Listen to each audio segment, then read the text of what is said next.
نړیوالو 500 ورځو لوبو کې د افغانستان لپاره د پیل په جوړې سره سترې او اوږدې ملګرتیاوو کومو لوبغاړو جوړې کړي دي.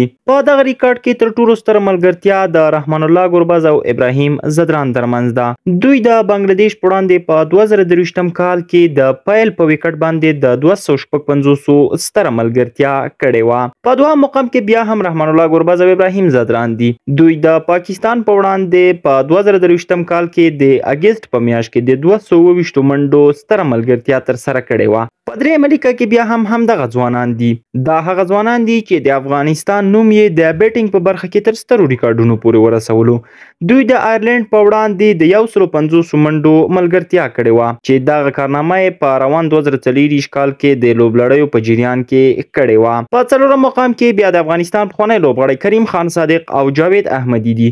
دوی په 2012 کال کې د نیدرلینډ لوبډلې په وړاندې د 140 منډو ملګرتیا تر سره کړې وه. او په وروستي 5م مقام کې بیا محمد شهزاد او احسان الله جنت دي چې په 2013 کال کې د زیمبابوې لوبډلې په وړاندې د 115 منډو ملګرتیا د پیل په وکټ تر سره کړې وه.